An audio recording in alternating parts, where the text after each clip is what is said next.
Hello everyone, तो स्वागत है आप सबका दी कॉन्सेप्ट गाइड में। जैसे कि हमने यह बताया था आपको कि हम लोग डेली प्रैक्टिस करेंगे, चाहे वो मैथ्स के क्वेश्चंस हो चाहे सीडीपी हो। ठीक है, सारे अपने यूपी टेट के हमारे पास 24 डेज़ हैं अप्रॉक्स, उसमें हमें कंप्लीट करना है और 120 प्लस मार्क्स की प्रिपरेशन करनी है। तो फिलहाल आज हम लोग मैथ्स का प्रैक्टिस सेट करने वाले हैं। 30 क्वेश्चंस आते हैं, जिस लेवल का मैं करा रही हूँ उसी लेवल का, मतलब सारे लेवल के आएंगे। अभी स्टार्टिंग है, देन ये ऐसे ही क्वेश्चंस आपको मिलेंगे। ठीक है, तो सारे क्वेश्चन अभी मिक्सअप है। अगर आप लोगों को टॉपिक वाइज चाहिए हो देन टॉपिक वाइज बोलिएगा, कमेंट करिएगा टॉपिक वाइज, देन आपके लिए टॉपिक वाइज वीडियो भी बनाएंगे। जिसमें आई नो बहुत से बच्चे ऐसे होते हैं यहाँ पे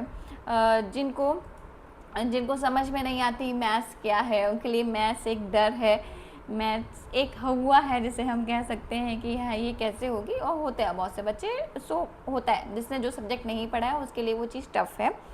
और यहाँ पे तो लेकिन सबको करनी है, क्वालिफाई भी कराएगी मैथ्स। अगर हम छोड़ देंगे मैथ्स, ऐसा भी नहीं कह सकते कि हम छोड़ दें उसे, तो भी नहीं काम चलेगा। तो एक सिंपल वे में बहुत अच्छे तरीके से आपको मैथ्स के क्वेश्चंस करवाते हैं, जिसमें आपको 110% आप मैथ्स वहाँ पे नहीं छोड़ेंगे, सारे सब्जेक्ट सारे क्वेश्चंस करके आएंगे। ओके, तो ठीक है, चलिए स्टार्ट करते हैं, टाइम नहीं वेस्ट करते हैं। तो पहला क्वेश्चन हम लोग यहाँ पे अपना देख लेते हैं। देखो पहले क्वेश्चन में वो क्या कह रहा है कि 25% जो 640 का है, क्या कह रहा है यहाँ पे, वो 640 का 25% कितना होगा। तो सिंपल सी बात, अगर ये यहाँ पे परसेंटेज का क्वेश्चन है, हमें निकालना है 640 का। तो जो भी नंबर दे रखा हो वो लिखना है, जितना परसेंट दे रखा हो, 25% दे रखा है ना, देन मल्टीप्लाई लगाएंगे, 25 करेंगे। और परसेंट दे रखा है, देन परसेंट का उसे मतलब कि 100 से इसे भाग कर देंगे। ठीक है, यहाँ पे समझना है हमें परसेंट का मतलब क्या होता है, 1/100। परसेंट का मतलब क्या होता है यहाँ पे 1/100। अब यहाँ पे क्या है, 25 की 25 से गुणा कर दी। और का मतलब क्या होता है, का मतलब होता है मल्टीप्लाई, और ऑफ का मतलब या फिर कह सकते हैं मल्टीप्लाई। ठीक है, अब यहाँ पे 640 लिखा है, का लिखा है यानी कि मल्टीप्लाई लगाया, 25 लिखा है 25 लिख दिया, परसेंटेज लिखा है, परसेंटेज का मतलब यहाँ पे क्या है 1/100। आई होप सबको ये दिख रहा होगा, एक बार मैं चेक कर लेती हूँ, दिख रहा है ना, नहीं दिख रहा है। ओके, मैं एक बार साइड से लिख देती हूँ कि परसेंटेज का मतलब है 1/100, मतलब कि आपको 100 से भाग करना है। अब सिंपल हम इसे भाग कर देंगे। ठीक है, 5 एकम 5 25, 5 दूनी 10, 2 एकम 2 3 6, 2 दूनी 4। अब 5 दूनी, अब 32 की जो मल्टीप्लाई है वो 5 से करेंगे। बहुत सिंपल वे में कर रही हूँ, 5 दूनी 10, 5 से 15 और एक 16।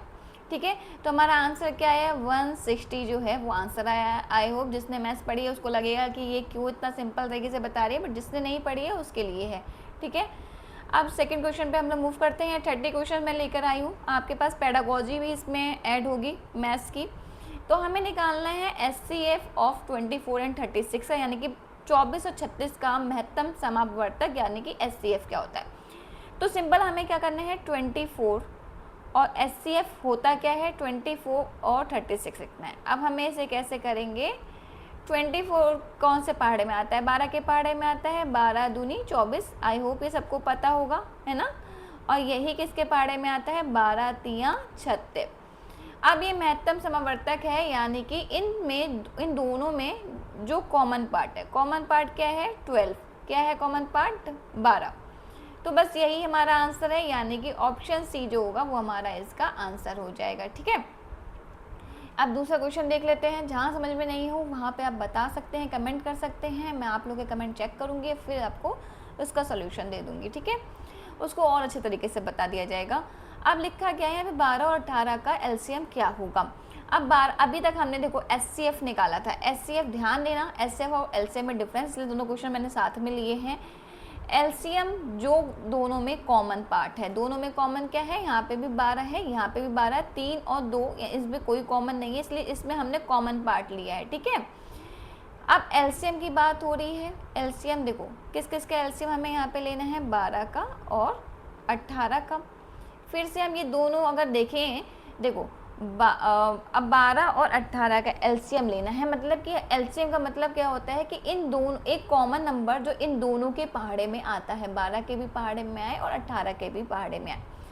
अभी हमें सिंपल सा ये पता है दोनों 6 के पहाड़े में आते हैं, हम 6 × 2 लिख सकते हैं इसको, और इसको हम क्या लिख सकते हैं 6 × 3। अभी मैं कोई डिफरेंस बताती हूँ एचसीएफ और एलसीएम में, कंफ्यूज मत होना। एचसीएफ में हमने एचसीएफ की बात कर रही हूँ, जो क्वेश्चन हमने पहले किया था उस पर कॉमन पार्ट लिया था, ठीक है, जो दोनों में 12 कॉमन था। अभी देखो हम यहाँ पे कॉमन पार्ट तो लेंगे ही, दोनों में पार्ट क्या कॉमन है 6, लेकिन जो कॉमन नहीं है इसको तो एक ही बार लिखा हमने, दोनों के में है, और जो कॉमन नहीं है वो भी लेंगे, ठीक है। तो क्या हो गया 6 दूनी 12, 12 3 36, यानी कि हमारा आंसर कितना आ जाएगा 36 हो जाएगा, और ऑप्शन बी जो होगा वो हमारा इसका राइट आंसर हो जाएगा। क्लियर है। एचसीएफ में जो कॉमन पार्ट होगा वही आंसर होगा, यानी कि अगर हमसे यहाँ पे एचसीएफ पूछा जाता है, एचसीएफ, तो हमारा आंसर क्या होता, यहाँ पे नहीं दिख रहा होगा, अगर हमसे यहाँ पे एचसीएफ पूछा था तो हमारा आंसर यहाँ पे 6 होता, ठीक है। अगर यहाँ पे हमसे एलसीएम पूछा गया है तो 6 तो एक ही बार लिखेंगे और 2 और 3 भी लिखेंगे जो कॉमन नहीं है, ठीक है। यानी कि इसमें जितने भी नंबर आ रहे हैं वो सारे नंबर लिखने हैं, और जो 2 बार आया है वो हमें बस एक ही बार लिखना है, 2 बार नहीं लिखना है। जैसे 6 और 6 यहाँ पे 2 बार आया, 6 और 6, लेकिन एक ही बार लिखेंगे हम 6, ठीक है। जितने भी नंबर हैं, इतना ध्यान है कि जितने भी नंबर हैं हमें सब लिखने हैं, बस अगर 2 टाइम्स है तो बस एक ही टाइम लिखना है उसको, 2 टाइम्स नहीं लिखना है, ठीक है। अब आगे बढ़ते हैं। देखिए क्वेश्चन नंबर 4 क्या कह रहा है। क्वेश्चन नंबर 4 कह रहा है कि किसी संख्या में 20% वृद्धि करने पर वह संख्या 240 हो जाती है, मूल संख्या ज्ञात कीजिए। A number increase by 20% becomes 240, find the original number.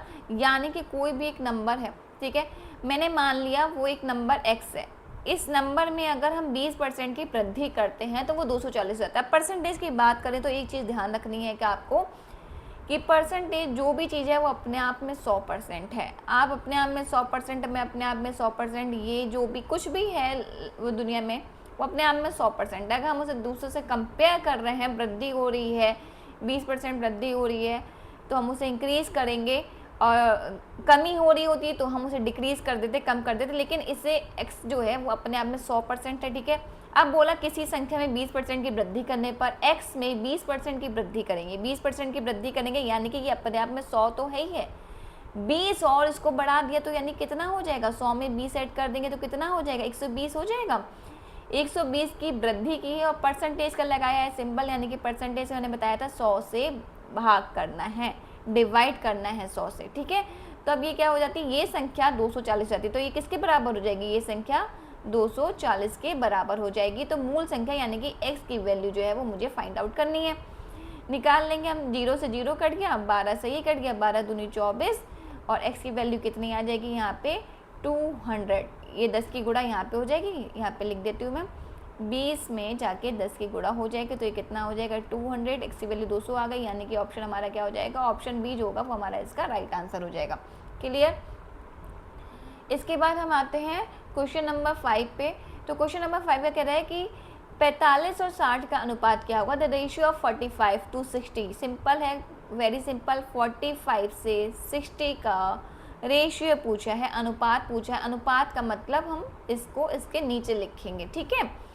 अब ये दोनों किसके पहाड़ है, 5 के पहाड़ से काट लेते हैं, 5 का पहाड़ा सबको याद है, 15 का नहीं याद होगा, 15 के वजह से दोनों आ रहे हैं, लेकिन ठीक है जिसको नहीं याद है कोई बात नहीं, 5 के पहाड़े से करते हैं। 5 नीमा 45, 5 एकम 5, एक यहाँ पे कैरी के, 5 दूनी 10।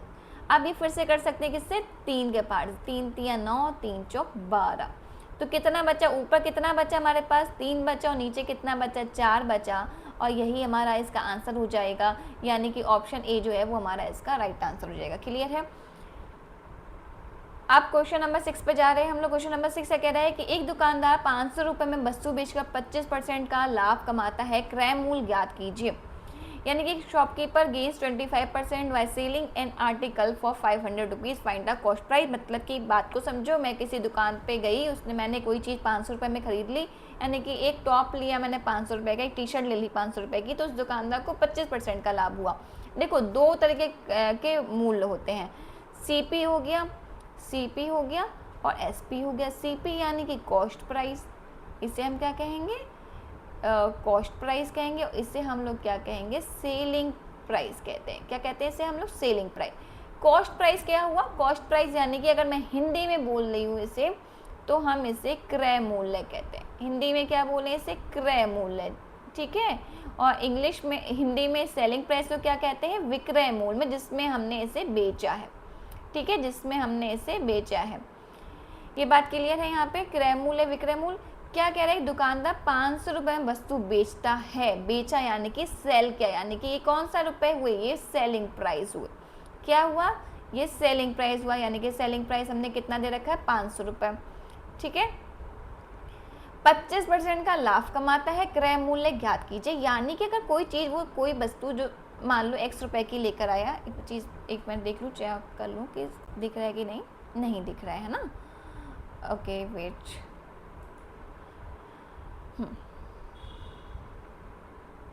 अब दिख रहा है, हाँ।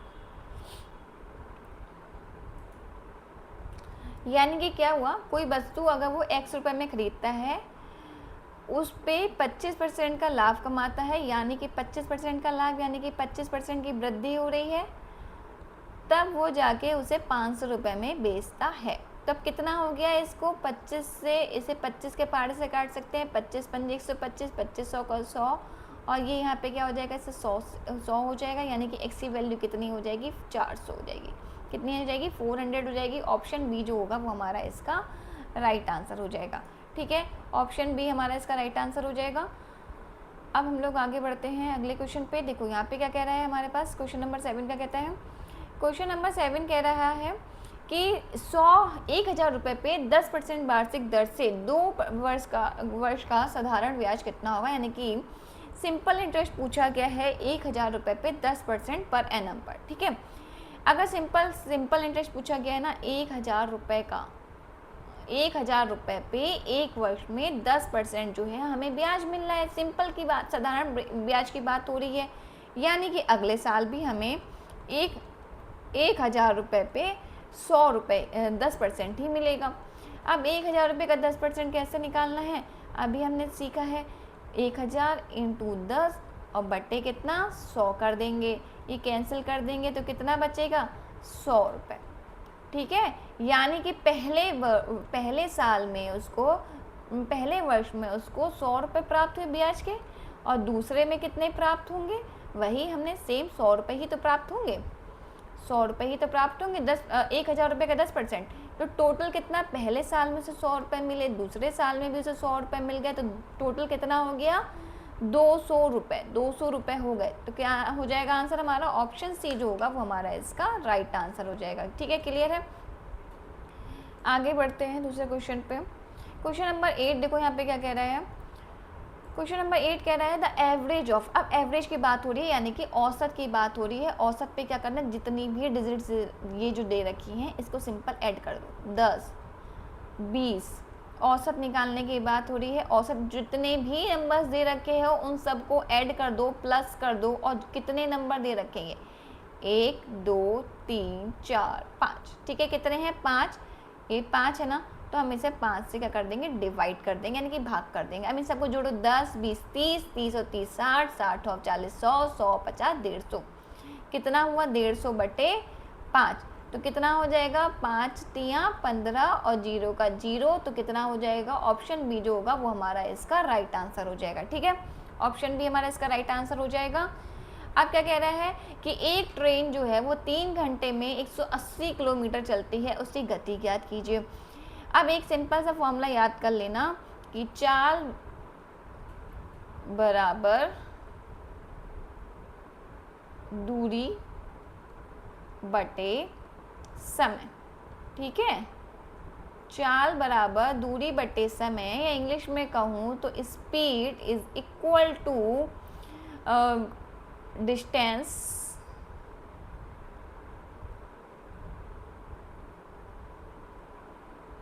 अपॉन में टाइम,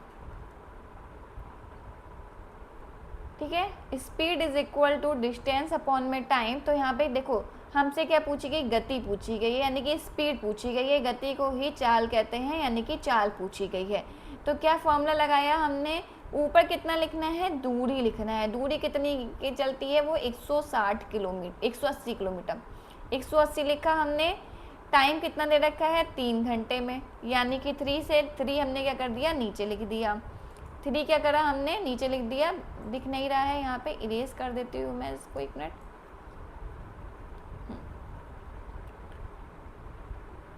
ठीक है, फॉर्मूला हमने नोट कर लिया होगा, नोट कर लेना। तो यहाँ पे देखो क्या फॉर्मूला आया हमारा। स्पीड हमसे पूछी गई है, दूरी कितनी है 180, और बटे समय कितना दे रखा है, 3 दे रखा है। तो 3 से इसको भाग करेंगे तो 6 3 18 0, यानी कि चाल बराबर दूरी बटे समय, यानी कितना आ गया, kilometre per hour, 60 kilometre per hour, यानी कि ऑप्शन सी जो होगा वो हमारा इसका राइट आंसर हो जाएगा। आगे बढ़ते हैं। क्वेश्चन नंबर 10 का कह रहा है कि यदि ए किसी कार्य को 10 दिन में पूरा करता है तो 1 दिन में उसका कितना कार्य करता है। ए किसी कार्य को, ए किस कार्य को कितने दिन में पूरा कर रहा है, 10 दिन में। तो ए का 1 दिन का कार्य, ए का 1 दिन का कार्य, 1 दिन का कार्य कितना हो जाएगा, 1 दिन का कार्य कितना हो जाएगा, सिंपल, जितने दिन में वो कर रहा है उससे 1 से भाग कर दो। ठीक है, इसको 1 के नीचे लिख दो ऐसे, बस। तो हमारा आंसर क्या हो जाएगा, ऑप्शन बी जो होगा वो हमारा इसका राइट आंसर हो जाएगा। अभी टाइम लग रहा है क्योंकि मैं एक एक चीज़, बहुत छोटी छोटी चीज़ें समझा के कर रही हूँ, लेकिन जब आ जाएंगी और जिसको आती हैं उसके लिए ये बहुत चीज़ें आसान हैं। ठीक है, क्योंकि अभी आप लोग को नहीं आता है, बस इसलिए बता रहा है। देखो, area of the rectangle of land 12 centimetre and 8 centimetre. ठीक है, एक 12 सेंटीमीटर लंबाई और 8 सेंटीमीटर चौड़ाई वाले आयत का क्षेत्रफल निकालना है। अब एक इसके लिए आपको फॉर्मूले याद होने चाहिए। फॉर्मूले मैं सारे एक दिन आपको सारे बस फॉर्मूले नोट करा दूंगी, या फिर एक वीडियो अपलोड कर दूंगी उस पर। देखो, आयत का क्षेत्रफल, आयत का क्षेत्रफल कितना होता है, लंबाई इंटू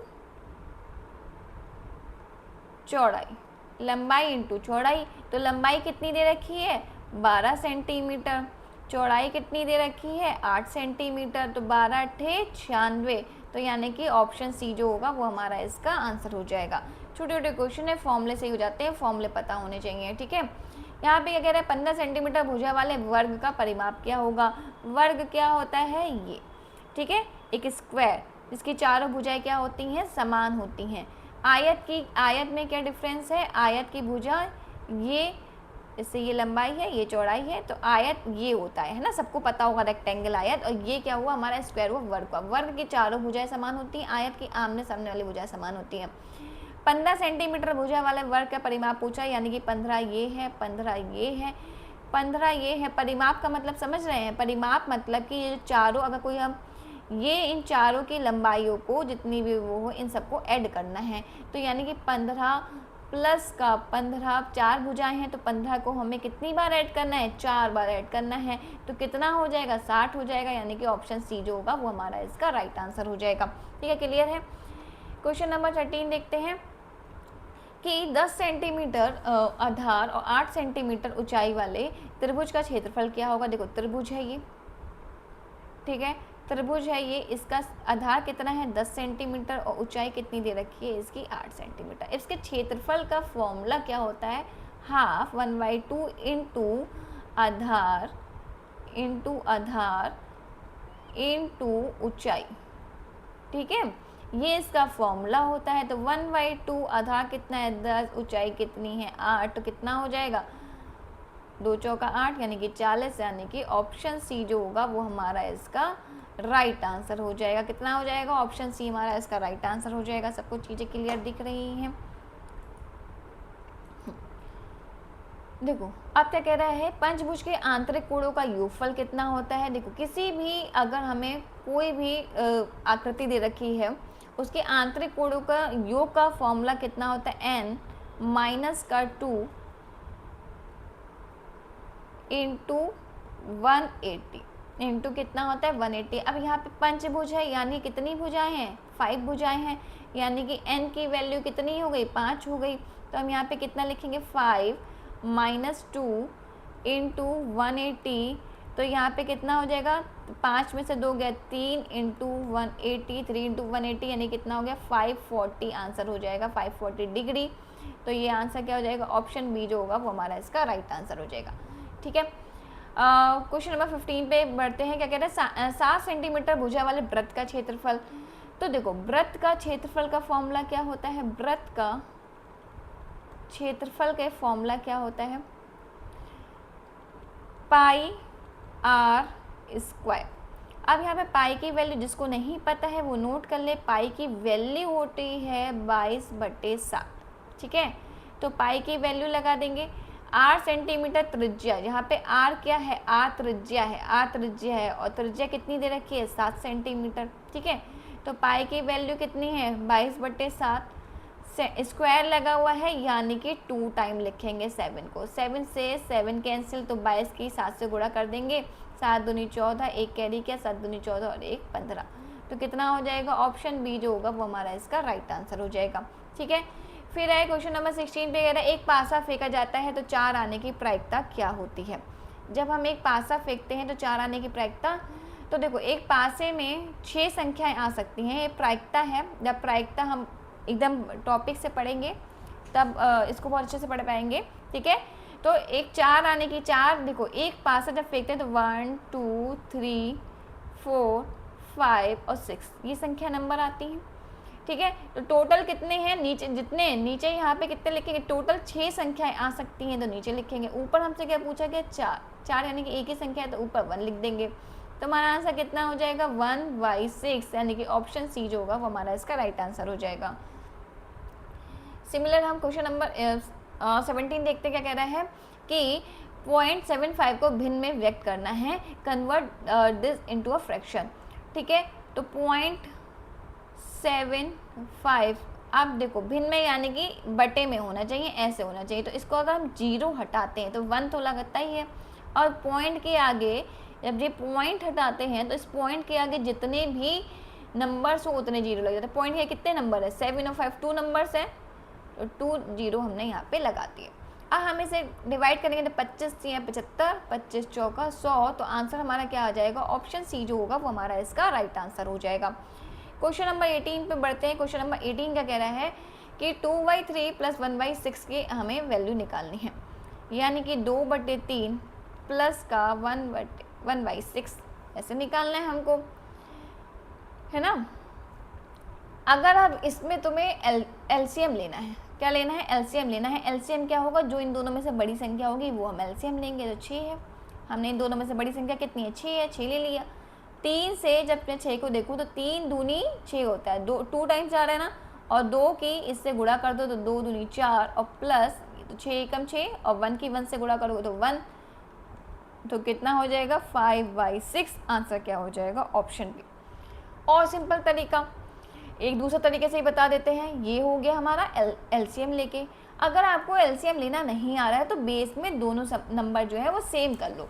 यहाँ पे 6 है, अब 6 को तो हम 3 नहीं कर सकते, डिवाइड करेंगे तो बात और लंबी पड़ जाएगी, लेकिन हम 3 को 6 बना सकते हैं। 3 दूनी 6 होता है, यानी कि अगर मैं इसमें 2 से गुणा कर दूँ, अब देखो जब नीचे गुणा कर रहे हो तो ऊपर भी गुणा करनी ही पड़ेगी, तो ऊपर कितना हो जाएगा 4/6 हो जाएगा, प्लस का 1/6 हो जाएगा। अब तुम्हें कुछ नहीं करना, ऊपर जब नीचे बेस नीचे का सेम होती है ना, नंबर यहाँ पे 6 है, यहाँ पे भी 6 है, नंबर नीचे के सेम है तो ऊपर वालों को ऐड कर दो। 4 + 1 कितना हो जाएगा 5 हो जाएगा, बटे 6 हो जाएगा। ठीक है, जो तुमको सिंपल लगे उससे कर लो, 5/6 इसका जो है वो आंसर आ जाएगा। क्वेश्चन नंबर 19 क्या कहता है कि द वैल्यू ऑफ द 15 की पावर 2 है, इसे हम कह सकते हैं, इसका जो इसका मतलब होता है ये इसकी पावर है, इसकी घात है। ठीक है, तो 15 का स्क्वायर पूछा गया, इसे हम क्या कहते हैं, स्क्वायर कहते हैं, यानी कि मुझे 15 की 15 से गुणा करनी है। तो 15 की 15 से गुणा करते हैं तो कितना आता है 225 आता है। बहुत सिंपल सा है कि 1 से लेके 20 तक के स्क्वायर रूट याद कर लेना। नहीं याद कर पाओ तो क्योंकि टाइम कम होता है ना, एक क्वेश्चन के लिए 1 मिनट है हमारे पास में, नहीं याद कर पाओ तो 15 की 15 से गुणा कर लेना भाई, बच्चों वाले तरीके से। 25 कैरी किया 2, 5 एकम 5 और 2 ऐड कर देंगे 7, ये तो सबको आता होगा, है ना, इतनी मैथ तो सबने पढ़ रखी है। अब 1 की 15 से करेंगे 15 आ जाएगा, इसको ऐड कर देंगे, 7 और 5 12 का, 1 हाथ से लगा 1, 225। आंसर क्या आ जाएगा? ऑप्शन सी आ जाएगा। आंसर क्या होगा? ऑप्शन सी हो जाएगा। देखा नहीं तो थोड़ा सा और दिखा देती हूँ, ठीक है। ऐसे करेंगे, ऑप्शन सी हमारा इसका आंसर हो जाएगा। क्वेश्चन नंबर 20 कह रहा है 5 का क्यूब क्या होगा। 5 का क्यूब हमसे पूछा जा रहा है, ठीक है। अब 5 के क्यूब के लिए क्या है, यानी कि 5 की पावर अभी 15 की पावर 2 की थी, अब क्यूब का मतलब क्या है, इसकी पावर 3, यानी कि 5 इंटू 5 इंटू 5, 5 को 3 बार गुणा करना है। 5 25, 25 पंजे 125। सिंपल तरीके से याद है, बहुत अच्छी बात है। ऐसे ओरल कर सकते हो, नहीं कर सकते हो तो लिख के कर लेना बच्चों वाले तरीके से, ठीक है। अब यहाँ क्या कह रहा है, यहाँ कह रहा है कि एक कक्षा में 24 लड़के हैं, एक कक्षा में 24 लड़के हैं, तो यानी कितने बॉयज़ हैं? 24, ठीक है। 16 लड़कियां हैं, गर्ल्स कितनी हैं? 16 हैं। लड़कों और लड़कियों का अनुपात ज्ञात करना है, बॉयज़ और गर्ल्स का अनुपात। अनुपात का मतलब क्या है, हमें ये लाइन बनानी है, इन दोनों के बीच में भाग करना है, इसको क्या कहते हैं? भाग करना, डिवाइड करना। तो ऊपर कितने लिखे? लड़कों और लड़कियों, लड़के पहले बोला गया इसलिए ऊपर बॉयज़ लिखेंगे, लड़के बाद में बोला गया इसलिए गर्ल्स को नीचे लिख देंगे। तो कितना होगा? 24, ये लाइन खींची यानी कि डिवाइड किया 16। अब ये किसके पहाड़े से जा रहा है? 4 के पहाड़े से। तो 4 6 चौक 24 और 4 चौक 16। अब ये 2 के पहाड़े से कट जाएगा, 3/2, यानी कितना हो जाएगा? 3/2। आंसर हमारा क्या हो जाएगा? ऑप्शन बी जो है वो हमारा इसका राइट आंसर हो जाएगा, ठीक है। क्लियर है? अगला क्वेश्चन देखते हैं, क्या कह रहा है कि 999 का उत्तरवर्ती क्या होता है, सक्सेसर क्या होता है। तो इससे हम क्या कहते हैं, इसका अगला नंबर। 999 के बाद में क्या आता है भैया, सबको पता 999 के बाद में 1000 आता है, तो ऑप्शन ए जो है वो हमारा इसका राइट आंसर हो गया। अब यहाँ पे प्लेस वैल्यू की भी बात कर लेते हैं। यहाँ पे क्या कह रहा है, place value, the place value of 5 in this. ये जो नंबर दे रखा है 45,678 है, ये जो नंबर है, ठीक है, यहाँ पे ये नंबर दे रखा है, इससे पूछा गया प्लेस वैल्यू। अब यहाँ पे 5 की प्लेस वैल्यू पूछी गई, जहाँ पे पूछी जाए वहाँ पे लिख दो 1। 5 यहाँ पे इसके नीचे लिख दो 1, ऊपर आगे जितने नंबर हैं वो उतने 0 लगा दो। तो कितनी हो जाएगी, कितनी हो जाएगी इसकी प्लेस वैल्यू? 5000। कितनी हो जाएगी? 5000 जो इसकी प्लेस वैल्यू हो जाएगी, ठीक है। अगर हम यहाँ पे बात कर लें, ठीक है, यहाँ पे हमसे पूछ लेता कि 6 की प्लेस वैल्यू क्या हो जाएगी, तो 6 के नीचे लिख दो 6, आगे जितने हैं, जितने भी डिजिट्स हैं उसके आगे 0 लगा दो, 600 हो जाएगी। 7 की पूछ ले तो 7 के नीचे 7, आगे जितना है और उसके आगे 0 लगा दो, ये हो गई हमारी प्लेस वैल्यू। 4 की पूछ लेता, 4 के नीचे 4 लिखते, आगे 1 2 3 4, 4 संख्याएं हैं तो 1 2 3 4, 4 0 लगाते, ये हमारी 4 की प्लेस वैल्यू हो जाती है, ठीक है ना। आप क्या कह रहा है, डिस्काउंट ऑफ 10% ऑन 800 रुपीज़, ठीक है। 800 रुपये पर 10% की छूट जो है वो कितनी होगी। अगर सपोज आप कुछ दुकान पे लेने का, उसने का सेल चल रही है, 800 रुपये का सामान 10% की छूट चल रही है, 10% की सेल चल रही है, 10% का आपको डिस्काउंट दिया जाएगा। तो 800 रुपये की चीज़ पे आपने 10% उसने डिस्काउंट दी, तो मतलब कैसे निकालेंगे 800 रुपये की। अब यानी कि हमें उसे उतने रुपये कम देने ना भैया, 800 रुपये की चीज़ पे 10% की छूट, क्या मतलब सबको पता है डिस्काउंट, उससे 10% रुपीज़ हमें से कम देंगे, तो 10% कैसे निकालें, 10 से गुणा करेंगे, परसेंट है तो इसे हम 100 से भाग कर देंगे। तो कितना हो जाएगा, ये 0 कटा और ये 0 कट गया, तो कितना बचा 80। ऑप्शन सी जो होगा वो हमारा इसका राइट आंसर हो जाएगा। क्वेश्चन आया the median of these numbers, इनकी माध्यिका निकालनी है। अब देखो, जब माध्यिका की बात कर रहे हैं तो जितने भी नंबर दे रखे हो उनको सबसे पहले छोटे से बड़े या बड़े से छोटे क्रम में लगा लो। फिलहाल तो यहाँ पे सब छोटे से बड़े क्रम में दे रखे, तो 2 4 6 8 और 10, ठीक है। अभी कितने नंबर, 1 2 3 4 5, 5 संख्याएं दे रखी है, 5 नंबर है ये। तो जो इनके मिडिल वाला नंबर है वो जो होता है वो इसका माध्यिका होती है, तो यानी कितना हो जाएगा 6 जो होगा वो हमारा इसका आंसर हो जाएगा, ठीक है। अब तुम कहो, सोचो कि यहाँ पे 5 नहीं होते, यहाँ पे 5 संख्या ना होके यहाँ पे हो जाती हमारे पास में 6 संख्याएं हो जाती, इवन नंबर हो जाता, तो कोई मिडिल नंबर ही नहीं होता। अगर यहाँ पे जस्ट सपोज एक नंबर उसने 11 भी दे दी, अब मिडिल नंबर कैसे निकालोगे? 2 4 6 8 10 11। तो देखो दोनों बीच की संख्या, बीच की संख्या कितनी है? इधर भी 2 हुए, इधर भी 2 हुए, यानी कि बीच की संख्या की हुई 6 और 8। इन दोनों को ऐड कर दो और 2 से भाग कर दो, तो कितना हो जाएगा? 14/2 यानी कि 7। अगर तब क्या होता है, इन दोनों का बीच का नंबर होता है 7 जो होता, तब हमारा मीडियन होता है, इसका माध्यिका होती। बट अभी हमारे पास क्या है? अभी हमारे पास, ये मैंने आपको एक ऑप्शन लिया है, अभी हमारे पास में सिर्फ 5 संख्या हैं। 5 संख्या हैं तो हमारे पास में इतना कुछ झाड़ ही नहीं करना है। 5 संख्या है, सिंपल बीच वाला जो नंबर है वो आपका इसका आंसर हो जाएगा। ठीक है, यानी कि 6 जो है वो हमारा इसका आंसर हो जाएगा। अब क्या पूछा गया? Mode, the mode of this. तो मोड को हम हिंदी में बताएं तो क्या कहते हैं? हम इसे बहुलक। क्या कहते हैं? हम इसको बहुलक कहते हैं। ठीक है, सही से लिख देते हैं, बहुलक।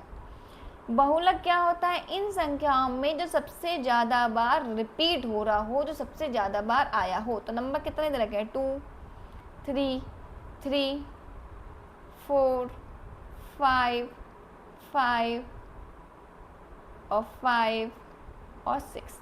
तो देखो 2 एक ही बार आया है, 3 2 बार, 4 एक ही बार आया है, 6 भी एक बार, 5 देखो सबसे ज़्यादा बार 3 बार रिपीट हुआ है। तुम्हारा आंसर इसका क्या हो जाएगा? 5 हो जाएगा। ऑप्शन सी जो होगा वो हमारा इसका राइट आंसर हो जाएगा। ठीक है ना, ऑप्शन क्या हो जाएगा इसका हमारा राइट आंसर? ऑप्शन सी इसका हमारा राइट आंसर हो जाएगा। आगे बढ़ते हैं, क्या कह रहा है यहाँ पे कि अब देखो ये पेडागोजी से क्वेश्चन आ गया। पेडागोजी क्वेश्चन अब क्या कह रहा है यहाँ पे कि which method is most suitable for the teaching geometry, यानी कि ज्योमेट्री पढ़ाने के लिए कौन सी विधि जो है वो सबसे उपयुक्त है? व्याख्यान विधि, यानी कि लेक्चर, मैं आपको लेक्चर दूं ज्योमेट्री पढ़ाने के लिए, एक त्रिभुज बनाना है मुझे, ठीक है, उसके एंगल्स दिखाने हैं, एक आयत बनाना है, उसके लिए मैं आपको बताऊं कि आयत ऐसा ऐसा होता है कि उसे बना के दिखाऊं तो ज़्यादा अच्छा लगेगा, है ना। ऑब्वियस सी बात है कि मैं अगर आपको त्रिभुज बता रही हूँ तो मैं उस चीज़ को त्रिभुज बना के दिखाऊं तो ज़्यादा अच्छा लगेगा, यानी कि डेमोस्ट्रेशन मेथड, यानी कि प्रदर्शन विधि। मैं आपको प्रदर्शित कर दूं त्रिभुज कि ये त्रिभुज है, ये स्क्वायर, ये हमारा वर्ग है और ये हमारा आयत है, ये ज्यामिति होती है। ठीक है, तो ये हमारा क्या आ जाएगा? आंसर ऑप्शन बी जो होगा वो हमारा इसका राइट आंसर हो जाएगा। आगे बात करते हैं कि गणित शिक्षण का मुख्य उद्देश्य क्या होना चाहिए। ठीक है, याद करने को प्रोत्साहित करना। क्या गणित कर रहे हैं तो क्या हम याद करने के लिए कर रहे हैं? नहीं भैया, गणित कर रहे हैं तो याद करने के लिए तो नहीं कर रहे हैं। तर्क क्षमता को विकसित करना, हाँ तर्क क्षमता को विकसित करना। अब हमें गणित में रट तो नहीं सकती। मैंने हमेशा क्वेश्चन में मैंने अभी 2 + 5 पढ़ा है 7 होगा, तो जरूरी नहीं एग्जाम में 2 + 5 7 ही आएगा, और 5 + 8 भी आ सकता है। तो रटना नहीं है, मुझे समझना है, यानी कि अपनी रीजनिंग एबिलिटी को डेवलप करना है, यानी कि ऑप्शन बी जो होगा हमारा इसका राइट आंसर होगा, तर्क क्षमता को विकसित करना है। गृह कार्य को पढ़ाना कोई बात ही नहीं है, गणित में कौन सा गृह कार्य करें। केवल सूत्रों पर ध्यान केंद्रित करना भी नहीं है कि केवल सूत्रों को ही हम याद कर रहे हैं, ऐसा भी नहीं है। सूत्र को भैया उसमें लगाना भी आना चाहिए। अगला क्वेश्चन कह रहा है कि भिन्नों का परिचय देने के लिए कौन सा शिक्षण सहायक साधन सबसे प्रभावित है। भिन्नों का परिचय देने के लिए, जब मैं भिन्नों को बता रही हूँ आपको, भिन्न पता समझ रहे हो ना, ये 2/3 इसे भिन्न कहते हैं, 4/5 ये भिन्न है। ठीक है, अब यहाँ पे 16/16 यहाँ पे लिख देते हैं 21, ये सब भिन्न है। ठीक है, तो सबसे पहले क्या है, केवल ब्लैक बोर्ड दिखा दूँ? नहीं। केवल पाठ्य पुस्तक पे दिखा दूँ? नहीं। डिक्टेशन कर दूँ, बोल दूँ, तब भी नहीं समझोगे। एक मुझे सामग्री लानी चाहिए कि ठोस एक मॉडल लाना चाहिए, जैसे कि मुझे लगा मुझे दिखाना है आपको 1/4 पार्ट दिखाना है। एक मैंने वो ले लिया आपके पास, एक स्क्वायर ले लिया, एक पेज ले लिया, एक रोटी ले ली, उसके मैंने 4 टुकड़े कर दिए, है ना। एक रोटी ले ली, ऐसे मैंने आपको दिखा दी लेके, इसके मैंने 4 पीस कर दिए। पिज़्ज़ा ले लिया, इसके मैंने 4 पीस कर दिए, तो मैंने बता दिया भैया ये वाला पार्ट जो है 1/4 हुआ, है ना। तो मैं एक सामग्री ले, एक मॉडल ले, तो वो सबसे ज़्यादा तरीके से मैं उससे भिन्न समझ सकती हूँ, है ना। ये इसका अगर ये 1/4 पार्ट है, ये भी ले लेंगे तो 1/2 पार्ट हो जाएगा, ठीक है ना। ये भी ले लेंगे तो ये 3/4 पार्ट हो जाएगा, ठीक। तो क्या हो जाएगा, अब इसके बाद देखते हैं, इसको देख लेते हैं ये ऐसा क्यों हो गया है कि यहाँ पे कह रहा है कि गणित में समस्या समाधान विधि विकसित करती है। गणित में समस्या समाधान विधि क्या विकसित करती है? रटने की विधि को विकसित करती है? नहीं भैया, गणित तो कोई रटने का संबंध ही नहीं है। अनुमान लगाने की विधि को विकसित करती है? नहीं, कि हम अनुमान लगा लगा के थोड़ी मैथ्स कर लेंगे। स्मरण करने की, याद करने की को विकसित करती है? नहीं, तार्किक सोच को विकसित करती है। गणित क्या है? तार्किक सोच को विकसित करती है। तो ऑप्शन सी जो होगा वो हमारा इसका राइट आंसर हो जाएगा। ठीक है, तो आई होप ये सबको समझ में आ गया होगा। जिसको भी जो भी प्रॉब्लम हो आप मुझे यहाँ पे बता सकते हैं कमेंट बॉक्स में। हम लोग इसके टॉपिक वाइज वीडियो भी बनाएंगे। ठीक है, मैथ्स में बहुत लोगों को प्रॉब्लम होती है, तो मैथ्स मुझे नहीं लगता कि आपको छोड़ के आनी चाहिए। बहुत सिंपल से क्वेश्चंस आते हैं, वो हम लोग प्रैक्टिस करेंगे डेली, तो वो हो जाएगा। मैंने कल आपके लिए एक वीडियो भी डाली थी जिसमें मैंने को बताया था कि डेली अगर हम 20 to 30 क्वेश्चन भी मैथ से कर रहे हैं ना, तो हमारे लिए सफिशियंट है और हम कर लेंगे। बट हाँ, चीज़ें हमें पता भी होनी चाहिए, सिर्फ रटना नहीं है, मैथ से क्वेश्चन को रटना नहीं है। अभी भी हमने पढ़ा कि तार्किक क्षमता को इंक्रीज़ करना है, इस मेमोरी नहीं बढ़ानी है, हमें याद नहीं करना उसको। ठीक है, तो फिलहाल आज के लिए थैंक यू, धन्यवाद। मिलेंगे हम लोग कल, नेक्स्ट वीडियो लेकर आएंगे। टॉपिक वाइज पढ़ना है देन टॉपिक वाइज बता दीजिएगा, या फिर हम लोग एक टॉपिक वाइज वीडियो भी बना लेंगे हर टॉपिक का। जिसको मैथ्स बिल्कुल नहीं आती है उसके लिए, जिसको आती है देन उसके लिए भी रहेंगे ये वीडियो। हाई लेवल भी लेकर आएंगे, बट क्वेश्चन हमारे इसी लेवल के आते हैं, जो ज़्यादा टफ नहीं आते। बेकार डरने की बात नहीं है, थोड़े बहुत आते भी हैं, मैं नहीं कहूँगी कि थोड़े बहुत टफ भी आते हैं, 3-4 क्वेश्चन भी आते हैं, वो भी हम करेंगे। मैं पहले ही स्टार्टिंग सीख लूँ, फिर वो भी सीखेंगे। ठीक है, तो थैंक यू, धन्यवाद। Please like share and subscribe our channel.